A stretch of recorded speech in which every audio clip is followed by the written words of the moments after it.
Hi there, Lynn from Bella Aesthetics. This is something new for year 2017. I will be doing woman empowering videos. My first guest is Céleste, Lévis. Thank you so much for being here. Thanks for having me. Welcome. The reason why I'm doing this is I've had so many women in my life who's empowered me, who's inspired me, who's made a difference in my life, and to say, you know what, when we do something, it's not just easy like everybody thinks, right? Like they say, oh yeah, you've got a business, you're an artist, you've got it made, you've got the contracts, you know what I mean? Yeah. There's somebody out there doing it all for you, right? Exactly. Well, trust me, people, it is not like that. No. So we're going to go through a few things, and I'm going to ask you. Now, you were very young, and you had a severe injury, and you had to make different decisions in your life that has made an impact and has made who you are right now today. Oh, yes. Because I don't think you knew that you were going to be an artist and singing when this happened. This was like a whole life-changing situation for you. Definitely. So you took something that was not good at all, that was very, very scary for you, and you changed it into the most beautiful thing. Oh. And her voice. If you have never heard Céleste Lévis from Timmins, Ontario, you must listen to her videos and DVDs that she has created. You are an amazing artist, by the way, just to let you know. I love the way you sing. I love everything about you. So tell me, what happened? Give everybody a little bit of history about yourself. Yeah, so I was a very active sport girl. I had two older brothers. We did karate, basketball, dance, absolutely everything. And in 2008, I started having these headaches that were numbing me, that were starting to get a little too much, not just the random headache here and there. So I started talking about it, started missing practices and stuff, and we started going to the doctors, trying to see what was going on. And for 7-8 months, they didn't know what was happening, and within those months, I started getting more and more symptoms. Like the numbness in my legs, my hands, my arms, forgetfulness, passing out, the headaches again, just hurting so much. And they were painful. Because I remember, like your mom, you know, you've been coming to the spa for so many years, so her mom would tell me, you know what I mean, they just didn't know what to do. They had no idea. No, I went to go see all kinds of specialists. Of course, here in Timmins, we don't have as many, so I would go to Ottawa, to Toronto. When we'd have specialists come in, I would go see them. But after the 7-8 months, finally I was in gym class just watching. I tried to go to school as much as I could, but I wasn't going very much anymore. But so I was sitting down in the gym class watching everybody, and they were on the other side of the gym. And I remember saying, okay, well, I'm going to get up and at least go see them. And that's when my legs gave out. By that point, I was under 100 pounds, and it just oh my God! We were kind of just my body was giving out, so we were just kind of waiting to see what was going to happen. And it was really a miracle that happened, that you did find a doctor that recognized what you had. Correct? So finally, that day, which was odd because I had already had about 9 MRIs at that point. For scans for the brain, and that last time they finally found a doctor that had seen that there was a malformation in my head with my brain. But it had been there since I was born, so it was on all those scans, but finally someone had seen could read better than the other doctors, because they all have their specialty, and he happened to be there at that time, this doctor. So this doctor was at CHIO Hospital for Kids in Ottawa. Okay. And we flew out emergency flight, and the next day we had met with the doctor, and he had said he had already booked my surgery 2 days later because I had to get the surgery right away. Oh so my God! Yes. It was a whirlwind. Me and my mom, It must have been so hard. And then, so you were in recovery for quite a while, right? Yeah. So what I have is a Chiari malformation. So that's when the brain extends into the spinal cord. So that's what was happening. The fluid that's supposed to circulate around the brain wasn't circulating. So it was squeezing the brain. So that's why after so many months I kept getting more and more symptoms and worsening. So that was what I had, and what the surgery was they had to make room in my head so that it could circulate again, because that malformation will always be there. So my brain will always be lower into the spinal cord. We had to create room around that. So they took out a piece at the back of my head and of my skull, which couldn't be replaced. So I have a hole in my head for the rest of my life. They took out the back of the first vertebrae as well. The membrane, they replaced it with an artificial and all these little things. And then they had seen during the surgery that the circulation was starting, so they stopped there. So was in recovery for quite a while. Yes. Quite a while. Yes. But I was just so happy that they'd finally found what was happening. Right? Exactly, and you can go on with your life, right? Yes. And this is where you realize there was no more sports for you. Because of the hole. Because, right? Yes. So if you would have anybody that would hit you real hard behind your head, it would not be a good thing, exactly, right? Yeah. So your karate, your basketball, all of that, you could no longer do. So you threw yourself into music. Yeah. And am I correct? Were you self-taught?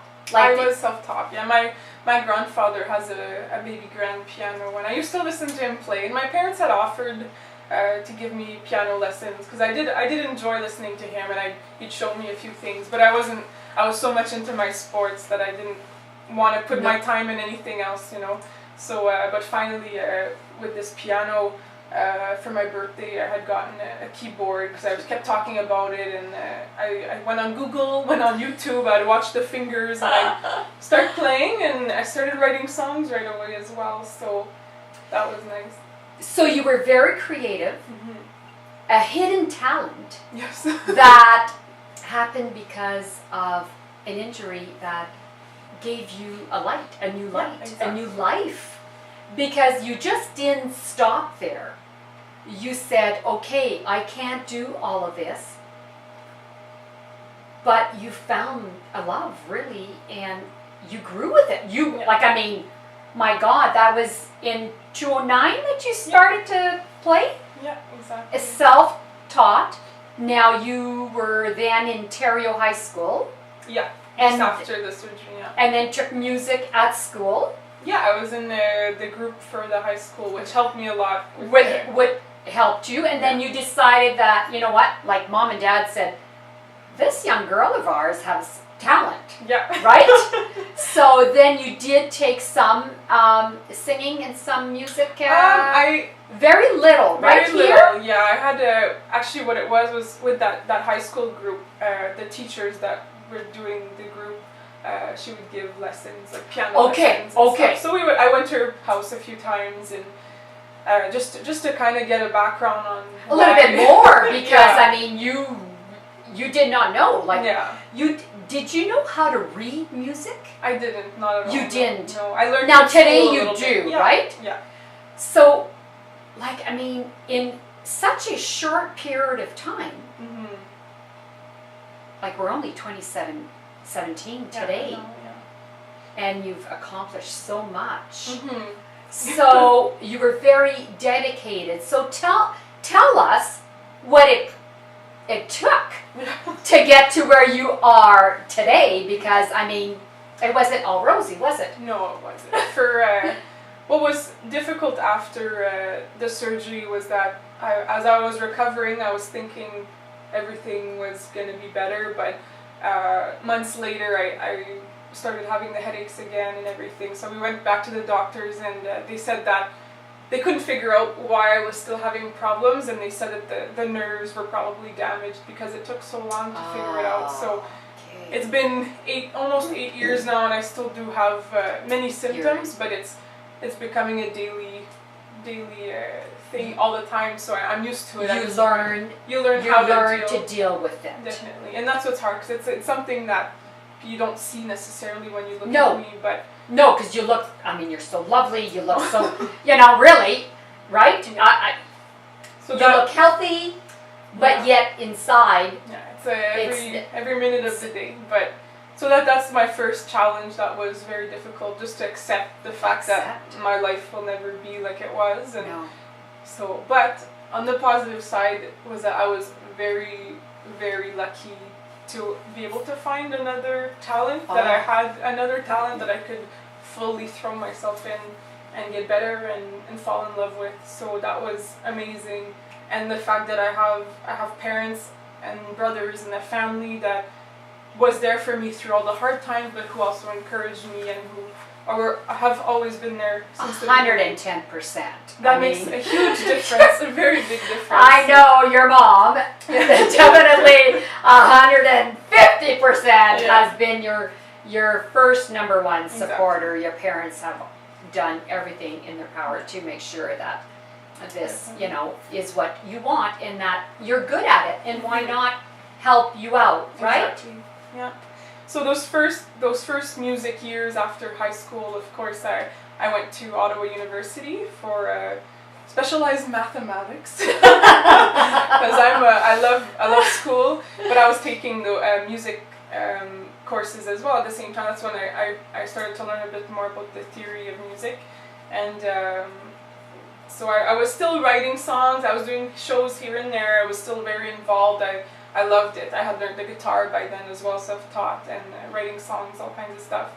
But it was still not at a professional level, because I knew how big of a dream that was and how hard it is to actually attain it. Yes. But so I was going to school and everything, but it was in 2013, right before leaving for university. I had won a competition that's called Ontario Pop that we have in Ontario. I had won 6 of the 8 prizes, so that was like amazing. Yeah, really.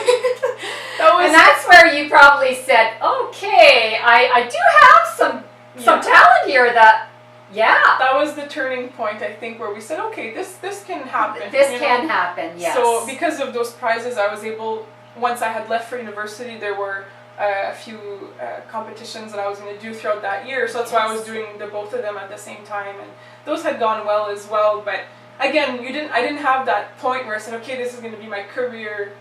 Not yet. No. So I was still balancing the two, and it was. And it was hard to balance both. It was hard. Yeah, because it's two completely different things. Right? Oh my God! One year in university studying math. Yeah. And on the weekends. And then, listen, I am no math genius by any means, and I know how hard it is. And to do both, and plus you were also studying music. Yeah, exactly. So. And going to competitions and missing school for those competitions. That was oh my God, Céleste. Hard. But I loved it. I was very happy. That's what it is, right? When you love something, there's nothing that can stop you. Yeah, exactly. To do your dream. Yeah. And that's what you were doing. Yeah. And then it was that second year university that I was in my calculus class, and I had seen that there were extra auditions for La Voix, which is the French version of the voice that we have here in Canada. And I decided that moment I left the class, bought my Greyhound ticket, and went to Montreal for the auditions. Obviously, she did not finish her math major. So that's what was hard, was this competition, because we start filming like in October, November, but you don't talk about it. No one's supposed to know until it starts to be released on TV. Yes. So it was a secret. I couldn't tell my profs. I couldn't. So, but at this point, I was doing well in the competition, and I had to be there every week, every 2 weeks, whatever, for a few days, or then you get into midterms or to exams, and you're in Montreal until 12 on the Sunday, and your exams Monday at 8:30. So, yes. So it started to be quite difficult. Too difficult. So then second semester started, and I had talked to my parents, and we were very realistic about it, and I had dropped to a few less courses, just knowing that I was continuing in the show, and I kept saying, it's probably gonna end, I'll probably get. And it kept on going. That you were still nominated.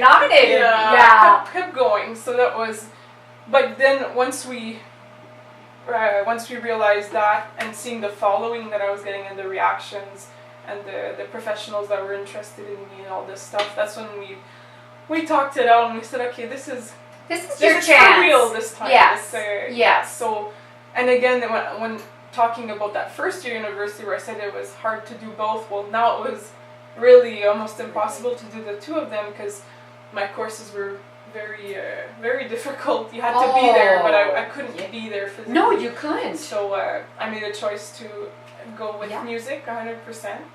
And after the competition ended, I placed in the semi-finals, which was really great. I signed right away with a label after that. Worked on my first album, released it, and I've been touring. And her first album, by the way, is amazing. Thank you. Thank you. You're welcome. So it's been quite the ride. It's been, but a lot of hard work because it's when you do a show like that where you get so much attention, so much positive, and then the next season comes around, you have new people coming out, and people. You die down. You have to fight, and you have to keep going to make sure you keep that momentum. You have to keep that momentum. Yeah, because there's so many people out there, right? Yeah. And if you don't, I mean, you're just gonna. Exactly. And you will just drop. And I know a lot of my friends have had a hard time because of it. People that I've grown to know through that competition. Yeah, it's not easy. Even when it goes well, it's not easy because you're used to a certain amount of attention and everything, and then it dies down a bit, but you've got to take it up. And with these new producers that have hired you to, you are now in their hands, but you're still promoting yourself, right? You still do a lot by yourself. Oh, definitely. And if it wasn't for you to do that, you wouldn't be where you are today. No, definitely not. No, I had to work very hard and keep pushing, and they say no, well, try again. They'll eventually say yes. And this is what it is. You just said the word. They say no. If you don't succeed right away, it's okay. Yes. It's okay to fall on your butt. And you've had great Francis Cabrel. Yes. Right? You've had amazing tours with him. Yeah. Coming up as well. And you've had a whole series, right, with him? Yeah. And this summer you have a lot of things booked already. I do, yeah. Just this spring and in the summer, and between all the shows and stuff, I'll be here in June the 25th for Stars and Thunder that we're having here in Timmins. It's going to be like a packed house. I can't wait. This is great. A huge thing for Timmins. We've never done anything like this. And to have you as a singer is wow. Timmins has always been there for me, and it's nice to be part of one of the biggest events that they're going to have. Biggest event. So, I'm very, very honored to be there, that's for sure. Oh my God. Yeah. And you're coming back quite a few times before. Yeah, because I'm doing my tour in Ontario. I've done it before Christmas, and I'm continuing it this spring. And I'll be in the north this time, so I'll be here doing shows for the schools at night as well, doing all kinds of things. So I understand also that you belong to your association for the sickness that you had, which is Chiari malformation. Yes. And so you are a director on this board? Yeah, exactly. So what do you actually do? And is it big? How many people have what you have that, you know what I mean? Because how often I haven't heard of this except through your mom, obviously, but is there a lot of people? Yeah, so the association is called the Canadian Chiari Association. So it is a Canadian based. So we're 5 directors, board of directors, and I'm in charge. My title is Director of Fundraising sorry, I'll just say that. No, that's okay. Yes. You're the Director of Fundraising, so and events. So you did have an event here as well? I had organized a walk. That's one of our main, because we all do it volunteer based. Yes. So one of our ways of making money to then help others is to do the Chiari walks. Okay. So I had hosted one in like Timmins. a Terry Fox run, Exactly, something like that, but So it's a walk. Yeah, I had done one in Timmins, and I think we were actually 7 people from Timmins that had Chiari malformation, which is pretty amazing, yeah. And just in the past few months, I've had about 4 people contact me from Timmins again, saying that they had just been diagnosed from 3 years old to 50 years old. So my God! the thing is that it's a malformation that we don't hear about. People don't know what it is, but they say it's as common as MS. So it's still quite common. Everyone knows what that is, though. Oh, MS. I mean, you say MS. It's all out there. Like, I mean, you exactly. So our goal really is to first just make people aware. Yeah, it's existed for a few years now. I just got on in last summer, so it's going to be about a year. But our goal is to just talk about it, for people to start knowing what Chiari malformation is, and to reach out to those who thought they were alone, because I remember feeling the same way, saying I don't know anyone that has this. Absolutely. And just saying that you're not alone, we're here. Everyone has different stories, and that's what I had talked about, me having symptoms still and having a hard time. Well, there are hundreds of stories out there just in Canada that have those same stories, that because the damage was already done, or they're looking for ways to get help. They do all kinds of natural things, they have specialists, but no one seems to know how to fix it officially. And so we're trying to do some research. We have a list of doctors, of specialists, which we help out if you have problems with like paying to get to your specialist appointment. So we collect funds to help others. Oh my God! So I'm very proud to be a part of that. I'm really happy, and keep us in touch. Yeah. When is your next function? Definitely. And your walk? And we'll make sure that we get everybody an email out there from Bell Esthetics, and we'll all be there walking and supporting. That'd be amazing. That'd be fantastic. Yeah. Thank you. And you inspire a lot of children, right? Like, going to the schools and inspiring kids and helping them with their growth. So one of the things that I'm most proud of is that when I started doing interviews and stuff, I had a hard time talking about my story with the health problems and everything. But I learned to accept it and to talk about it. And that's where it made the big difference, because I had people sending me messages or on Facebook or anything, telling their own stories and saying how it helped to see how I succeeded, how I got out of it and stayed positive, and just to be able to help someone, whether it be an adult or the kids.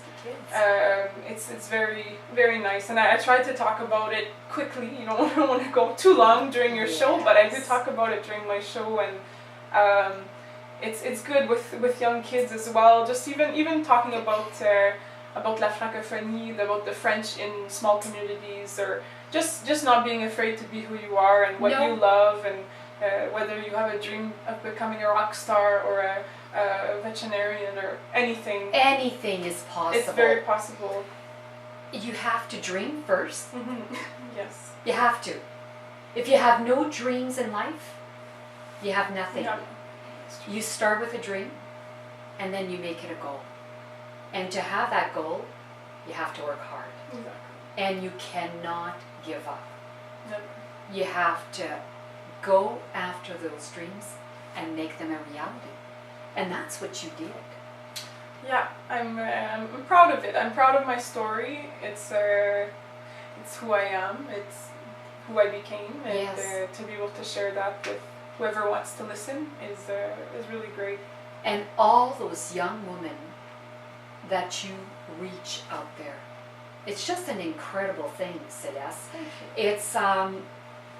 It's so inspiring to have such a beautiful rising star in our community, and here with me as my first guest.